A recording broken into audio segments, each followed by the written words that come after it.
ദൈവത്തിൻ്റെ അതിപരിശുദ്ധമായ നാമം വാഴ്ത്തപ്പെടുമാറാകട്ടെ. മത്തായി സുവിശേഷം 5-ാം അധ്യായത്തിൻ്റെ അതിൻ്റെ 17, 18, 19 വാക്യങ്ങൾ ഇങ്ങനെ പറയുന്നു. ന്യായപ്രമാണത്തെയോ പ്രവാചകന്മാരെയോ നീക്കിക്കളയാനാണ് ഞാൻ വന്നതെന്ന് ചിന്തിക്കരുത്. അവയെ നീക്കിക്കളയാനല്ല, പൂർത്തീകരിക്കാനാണ് ഞാൻ വന്നത്. ആകാശവും ഭൂമിയും അപ്രത്യക്ഷമാകുവോളം സകലവും നിറവേറുന്നതുവരെ ന്യായപ്രമാണത്തിലെ ഒരു വള്ളിക്കോ പുള്ളിക്കോ മാറ്റം വരികയില്ലെന്ന് ഞാൻ സത്യമായി നിങ്ങളോട് പറയുന്നു. ഈ കൽപ്പനകളിൽ ഏറ്റവും ലഘുവായ ഒന്നെങ്കിലും ലംഘിക്കുകയും അപ്രകാരം ചെയ്യുവാൻ മറ്റുള്ളവരെ പഠിപ്പിക്കുകയും ചെയ്യുന്നവൻ സ്വർഗരാജ്യത്തിൽ ഏറ്റവും ചെറിയവനായി ഗണിക്കപ്പെടും. എന്നാൽ ഈ കൽപ്പനകൾ ആചരിക്കുകയും പഠിപ്പിക്കുകയും ചെയ്യുന്നവൻ സ്വർഗരാജ്യത്തിൽ വലിയവൻ എന്ന് വിളിക്കപ്പെടും. അപ്പോൾ ഇത് ന്യായപ്രമാണം നീങ്ങിപ്പോയോ അപ്രത്യക്ഷമായോ എന്ന് ചോദിച്ചു കഴിഞ്ഞാൽ നിയമത്തിൻ്റെ അർത്ഥത്തിൽ ഇത് മാറിപ്പോയില്ല എന്ന് തന്നെ നമ്മൾ പറയേണ്ടി വരും. എന്നാൽ പൂർത്തീകരിച്ചത് എന്താണ് എന്ന് ചോദിച്ചാൽ അത് പരിഹാരങ്ങളാണ് പൂർത്തീകരിച്ചത് എന്ന് നമുക്ക് മനസ്സിലാകും. അത് നമ്മൾ ആവർത്തന പുസ്തകം 25-ാം അധ്യായത്തിൻ്റെ 1, 2, 3 വാക്യങ്ങളൊക്കെ പറയുന്നു. പുരുഷന്മാർ തങ്ങി തർക്കമുണ്ടാകുമ്പോൾ അവരെ കോടതിയിൽ കൊണ്ടുവന്ന് ന്യായാധിപൻ നിരപരാധിക്ക് കുറ്റവിമോചനം നൽകുകയും കുറ്റക്കാരനെ കുറ്റക്കാരനെന്ന് തീരുമാനിക്കുകയും വേണം. കുറ്റക്കാരൻ അടിക്ക് യോഗ്യനെങ്കിൽ ന്യായാധിപൻ അവനെ നിലത്ത് കിടത്തി അവൻ്റെ കുറ്റത്തിനനുസരിച്ച് തൻ്റെ സാന്നിധ്യത്തിൽ അവനെ അടിപ്പിക്കണം. എന്നാൽ അടി 40-ൽ കൂടരുത്. അതിൽ കൂടുതൽ അടിപ്പിച്ചാൽ നിൻ്റെ സഹോദരൻ നിൻ്റെ കൺമുമ്പിൽ നിന്ദ്യനാകും. അപ്പോൾ അടി 40 കൂടരുത്. യഹൂദൻ്റെ രീതി അനുസരിച്ച് 39 അടി കൃത്യമായിട്ട് കൊടുത്തുകൊണ്ടിരുന്നു. 40 കൂടാതിരിക്കാൻ വേണ്ടി കറക്റ്റായിട്ട് 39, ഒന്ന് കുറയാതെ 39. അപ്പോൾ യേശു കൊണ്ടുപോ എന്ന് നമ്മൾ ചോദിക്കുമ്പോൾ സങ്കീർത്തനത്തിനകത്ത് നമുക്കത് കൃത്യമായിട്ട് ഒരു വാക്യം കിടപ്പുണ്ട്. 129:3 ഉഴവുകാർ എൻ്റെ പുറം ഉഴുത് ഉഴവുചാലുകൾ നീളമുള്ളതാക്കി. ഉഴവുകാർ എൻ്റെ പുറം ഉഴുത് ഉഴവുചാലുകൾ നീളമുള്ളതാക്കി എന്ന് സങ്കീർത്തനത്തിനകത്ത് വ്യക്തതയോടെ അത് അങ്ങനെ ഒരു വാക്യം എഴുതിയിട്ടുണ്ട്.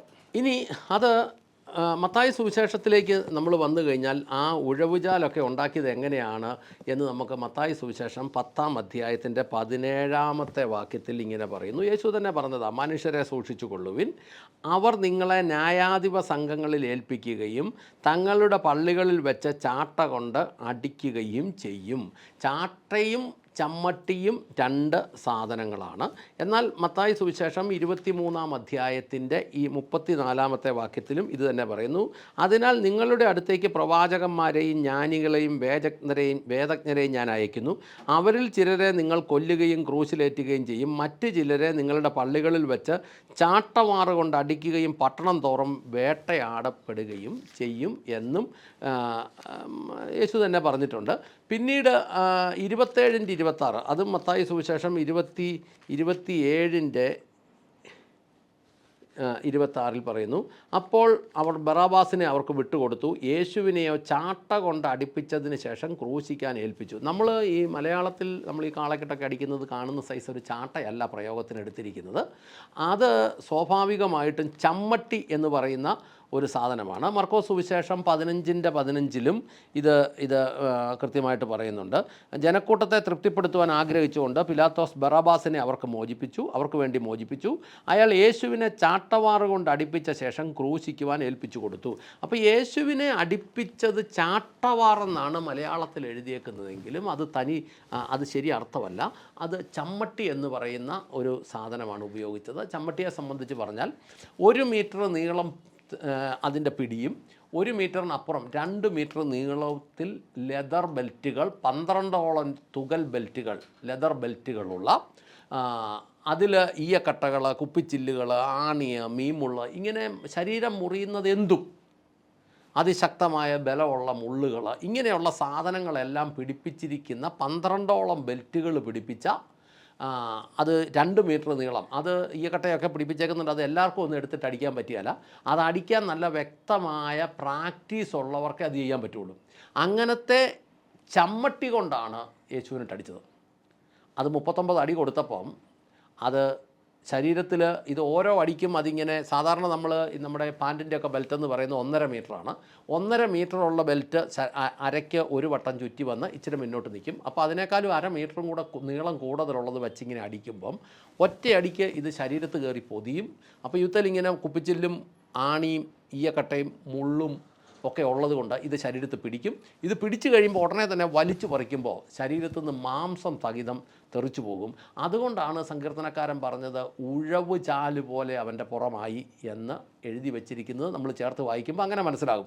അപ്പോൾ ഇതെന്തിനാണ് അങ്ങനെ ചെയ്തത് എന്ന് ചോദിച്ചാൽ ലേവ്യ പുസ്തകത്തിനകത്തുനിന്ന് 17-ാം അധ്യായത്തിൽ ലേവ്യര് പുസ്തകം 17-ാം അധ്യായത്തിൻ്റെ 11-ാമത്തെ വാക്യം ഇങ്ങനെ പറയുന്നു: കാരണം മാംസത്തിൻ്റെ ജീവൻ രക്തത്തിലാണ്, യാഗപീഠത്തിൽ നിങ്ങൾക്ക് വേണ്ടി പാപപരിഹാരം വരുത്തുവാൻ അത് നിങ്ങൾക്ക് നൽകിയിരിക്കുന്നു. രക്തമാണ് ഒരാളുടെ ജീവന് വേണ്ടി പാപപരിഹാരം വരുത്തുന്നത് എന്ന ദൈവത്തിൻ്റെ നിയമപ്രകാരം യേശുവിൻ്റെ രക്തം ചൊരിയപ്പെടേണ്ടത് മനുഷ്യൻ്റെ ശരീരത്തിലെ ഏതവയവങ്ങൾ കൊണ്ടും ചെയ്യുന്ന സകല പാപത്തിനും പരിഹാരം യേശുവിൻ്റെ ശരീരത്തിലെ സകല അവയവങ്ങളിൽ നിന്നും ചൊരിഞ്ഞു എന്ന് നമ്മൾ വായിക്കുമ്പോൾ അതിനു വേണ്ടി ശരീരം മുഴുവൻ മുറിക്കപ്പെടുവാനും രക്തം ചിന്തപ്പെടുവാനും ഉപയോഗിച്ച ആയുധമാണ് ചമ്മട്ടി എന്ന് നമുക്ക് മനസ്സിലാകും.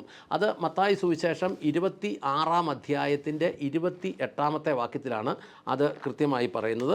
26-ന്റെ 28 പറയുന്നു: ഇത് അനേകർക്കു വേണ്ടി പാപമോചനത്തിനായി ചൊരിയപ്പെടുന്ന പുതിയ ഉടമ്പടിയുടേതായ എൻ്റെ രക്തമാകുന്നു എന്ന് കർത്താവ് പ്രഖ്യാപിച്ചത് തിരുവത്താഴവുമായി ബന്ധപ്പെട്ട കാര്യമാണേലും ആത്യന്തികമായി അത് നടന്നത് പിലാത്തോസിൻ്റെ കൊട്ടാരം മുതൽ കാൽവരി ക്രൂശ് വരെയുള്ള ക്രൂരമായ പീഡനത്തിലും ക്രൂശ് മരണത്തിലും ആണ് ഈ രക്തം ചൊരിയപ്പെട്ടത്. യേശുവിൻ്റെ രക്തം പത്രോസിൻ്റെ ലേഖനത്തിൽ നമ്മളത് കൃത്യമായിട്ട് വായിക്കുന്നുണ്ട്. 1 പത്രോസിൻ്റെ ലേഖനത്തിൽ 1-ാം അധ്യായത്തിൽ 1-ാമത്തെ വാക്യം തന്നെ പറയുന്നത്: യേശു ക്രിസ്തുവിൻ്റെ അപ്പസ്തോലനായ പത്രോസ് പിതാവായ ദൈവത്തിൻ്റെ മുന്നറിവിനാൽ ആത്മാവിൻ്റെ വിശദീകരണം പ്രാപിച്ച് യേശു ക്രിസ്തുവിനോട് അനുസരണം കാണിപ്പാനും അവിടുത്തെ രക്തത്തിൽ തളിക്കപ്പെടുവാനുമായി തിരഞ്ഞെടുക്കപ്പെട്ടവരും. അവിടുത്തെ രക്തം മുഴുവൻ ഒരു തുള്ളി പോലും ബാലൻസ് ഇല്ലാതെ അവസാന തുള്ളി സഹിതം ചൊരിയപ്പെട്ടത് കാൽവരി ക്രൂശിലാണ്. അതുകൊണ്ട് ദൈവിക നീതി നിവർത്തിക്കുന്ന മുഖാന്തരം എന്ന നിലയിൽ വിശ്വാസിയെ സംബന്ധിച്ചിടത്തോളം ന്യായപ്രമാണം അവസാനിക്കുന്നു. ക്രിസ്തുവിൻ്റെ കാൽവരിയിലെ ബലിയുടെ ശേഷം ദൈവിക നീതി നിവർത്തിക്കുന്ന മുഖാന്തരം എന്ന നിലയിൽ വിശ്വാസിയെ സംബന്ധിച്ചിടത്തോളം ന്യായപ്രമാണം അവസാനിച്ചു. അത് സത്യം. എന്നാൽ ദൈവവചനത്തിൻ്റെ ഭാഗമെന്ന രീതി അനുസരിച്ച് അതിൻ്റെ പ്രസക്തി അവസാനിച്ചു എന്നല്ല അതിൻ്റെ അർത്ഥം. ഇത് ക്രൂശുമരണത്തിൻ്റെ സമയം വരെ, ക്രൂശുമരണം വരെ മനുഷ്യന് ന്യായപ്രമാണം അനുഷ്ഠിച്ചാൽ എന്ന് പറഞ്ഞാൽ അതിൻ്റെ പരിഹാരക്രിയകൾ അനുഷ്ഠിച്ചാൽ മാത്രമേ ദൈവം അവനെ നീതിമാനായി കാണുന്നു എന്ന അവസ്ഥ, അതിനൊരു മാറ്റം വന്നു. എന്നാൽ ദൈവവചനത്തിൻ്റെ ഭാഗം എന്ന രീതിയിൽ, കൽപ്പനകൾ എന്ന രീതിയിൽ അതിൻ്റെ പ്രസക്തി അവസാനിച്ചു എന്നല്ല അതിനർത്ഥം. അപ്പോൾ അങ്ങനെ ഒരു അർത്ഥം ഇതിനകത്തുണ്ട്. അതുകൊണ്ട് ചാടിക്കയറി ഇത് ന്യായപ്രമാണം കഴിഞ്ഞു, കാലഘട്ടം കഴിഞ്ഞു എന്ന് പറഞ്ഞാൽ അത് തികച്ചും പ്രായോഗികമല്ലെന്ന് മാത്രമല്ല, അത് അനേകർക്ക് അത് തെറ്റിദ്ധാരണ ഉണ്ടാകുകയും ചെയ്യും. വ്യവസ്ഥ പ്രകാരം പാപത്തിന് പരിഹാരം ചിന്തേണ്ടത് രക്തമാണ്. പാപത്തിന് പരിഹാരം ചെയ്യേണ്ടത് ലേവ്യർ 17:11 പറയുന്നു. അത് എന്താണെങ്കിലും ചിന്താതെ പറ്റത്തില്ല. അങ്ങനെ അത് വിശ്വസിക്കുന്നവർക്ക് വേണ്ടി ക്രിസ്തു കാൽവരിയിൽ ചിന്തിയത് കൊണ്ട് ന്യായപ്രമാണത്തിലെ പാപം എന്താണെന്ന് വിധിക്കുന്ന വചനങ്ങളൊന്നും മാറുന്നില്ല. അതിൻ്റെ വചനപ്രകാരമുള്ള പരിഹാരക്രിയകളായ ബലികൾ, അത് പലതരത്തിലുള്ള ബലികൾ ന്യായപ്രമാണം പറയുന്നുണ്ട്. ആ ബലികളെല്ലാം പൂർത്തീകരിക്കുകയും അത് ചെയ്യാനായിട്ടുള്ള പുരോഹിതരുടെ ശുശ്രൂഷ അവസാനിപ്പിക്കുകയും ചെയ്തു എന്നാണ് നമ്മൾ ഇതിനകത്തുനിന്ന് വ്യക്തമായി മനസ്സിലാക്കേണ്ടത്. അതുകൊണ്ട് തന്നെ ന്യായപ്രമാണം നീങ്ങിപ്പോയോ എന്ന് ചോദിച്ചാൽ അതിൻ്റെ ഒരു ഭാഗം ദൈവിക നീതി നിവർത്തിക്കുന്ന മുഖാന്തരം എന്ന നിലയിൽ ഉള്ള ബലികളുടെ ഭാഗം മാത്രം കഴിഞ്ഞു പോയെന്നേ നമുക്ക് പറയാനും പഠിപ്പിക്കാനും പറ്റുള്ളൂ. അതുകൊണ്ട് തന്നെയാണ് ഈ പലയിടത്തും ഈ ഇൻ്റർവ്യൂ ഒക്കെ ചെയ്യുന്ന ഒരു ചോദ്യം ചെയ്യുമ്പോൾ അതിനകത്തൊരു കാര്യം എന്താണെന്ന് ചോദിച്ചാൽ, ഈ മത്തായി സുവിശേഷത്തിന് പുറകോട്ട്, അതായത് ഈ മലാക്കി പുസ്തകം വരെയുള്ളത് ന്യായപ്രമാണത്തിൻ്റെ കാലഘട്ടമാണെന്നും മലാക്കി പുസ്തകം വരെയുള്ള കാര്യം എടുത്തു വെച്ചിട്ട് ന്യായപ്രമാണം നീർന്നു പോയോ എന്ന് ചോദിക്കുമ്പം അതെല്ലാം കഴിഞ്ഞു പോയെന്ന് പറയും.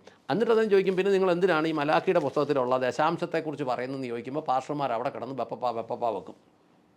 കാരണം ഈ ദശാംശത്തിൻ്റെ കാര്യം വിടാനും പറ്റിയല്ല, അത് പറയാതിരിക്കാനും മേല. അത് പറയുന്നില്ല പിന്നെ ഇതുകൊണ്ട് എന്താ പ്രയോജനം എന്നൊരവസ്ഥ വരികയും ചെയ്യും. അബദ്ധത്തിൽ ഇത് കഴിഞ്ഞു പോയെന്ന് പറയുകയും ചെയ്യും. അപ്പോൾ അങ്ങനെ വരുമ്പോൾ കിടന്ന് പെടാപ്പാട് വിടുന്നതിന് നല്ലത് ഇതിൻ്റെ പറയേണ്ടതുപോലെ അങ്ങ് പറഞ്ഞാൽ മതി. ഇതായത് ദൈവിക നീതി നിവർത്തിക്കുന്ന മുഖാന്തരം എന്ന നിലയിൽ വിശ്വാസിയെ സംബന്ധിച്ചിടത്തോളം ന്യായപ്രമാണം അവസാനിച്ചു എന്ന് പറഞ്ഞാൽ ഇനി ബലികൾ അർപ്പിക്കുന്ന പരിപാടിയില്ല. എന്നാൽ ദൈവവചനത്തിൻ്റെ പശ്ചാത്തലം എന്ന രീതിയിൽ, ദൈവവചനത്തിൻ്റെ ഭാഗം എന്ന രീതിയിൽ അതിൻ്റെ പ്രസക്തി അവസാനിച്ചു എന്നല്ല. പാപം കണക്കിടുന്നത് അന്നും ഇന്നും എന്നും ക്രിസ്തുവിൻ്റെ വരവ് വരേക്കും, രണ്ടാമത്തെ വരവ് വരേക്കും ഇത് കണക്കിടുന്നത് ഈ ദൈവത്തിൻ്റെ നിയമം അനുസരിച്ച് തന്നെയാണ്. ദൈവമായ കർത്താവ് ഞാനാണ്, ഞാനല്ലാതെ മറ്റൊരു ദൈവം നിനക്കുണ്ടാകരുത്. അത് ക്രിസ്തു വരുന്നത് വരെയും വന്നു കഴിഞ്ഞും അങ്ങനെ തന്നെയാണ്. വ്യഭിചാരം ചെയ്യരുത്, മോഷ്ടിക്കരുത്, കള്ളസാക്ഷ്യം പറയരുത്, കൊല്ലരുത്, ഇതെല്ലാം ഈ നിയമം അനുസരിച്ച് തന്നെ ചെയ്യാൻ പറ്റുള്ളൂ. അപ്പോൾ അതുകൊണ്ട് ഇതിൻ്റെ പരിഹാരം ഒഴിച്ച് ബാക്കി എല്ലാ കാര്യങ്ങളും പരിഹാരം ചെയ്തു. നിയമം മാറുന്നില്ല, നിയമത്തിൻ്റെ വചനങ്ങളൊന്നും മാറുന്നില്ല എന്ന അർത്ഥത്തിൽ നമ്മളത് മനസ്സിലാക്കണം. പ്രാർത്ഥിക്കാം. സ്വർഗസ്ഥനായ ഞങ്ങളുടെ നല്ല പിതാവേ, ഞങ്ങളുടെ കർത്താവായ യേശു ക്രിസ്തുവേ, പരിശുദ്ധാത്മാവായ ഞങ്ങളുടെ നല്ല ദൈവമേ, എല്ലാ കാലങ്ങളും ദൈവവചനം അത് അതിൻ്റെതായ അർത്ഥത്തിൽ ഉൾക്കൊള്ളുവാൻ ഞങ്ങളെ ഓരോരുത്തരുടെയും ഹൃദയത്തെ അങ്ങ് തുറന്നു തന്ന് സഹായിക്കണമേ എന്ന് പ്രാർത്ഥിക്കുന്നു.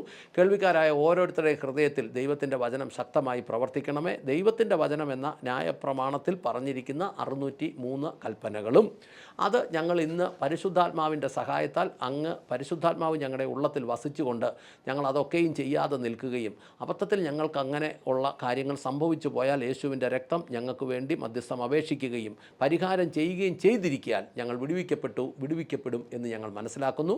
എന്നാൽ കർത്താവെ, അറിഞ്ഞുകൊണ്ട് ഒന്നും ചെയ്യാൻ ദൈവം ഞങ്ങളെ അനുവദിക്കരുതേ. അത് ചെയ്യാതിരിക്കാനുള്ള കൃപ അടിയൻ്റെ മേലും കേൾവിക്കാരുടെ മേലും പകരണമേ എന്ന് പ്രാർത്ഥിക്കുന്നു. അങ്ങ് പ്രാർത്ഥന കേട്ട് അനുഗ്രഹിച്ച കൃപയ്ക്ക് നന്ദി. യേശു ക്രിസ്തുവിൻ്റെ ധന്യമുള്ള നാമത്തിൽ തന്നെ. ആമേൻ, ആമേൻ, ആമേൻ.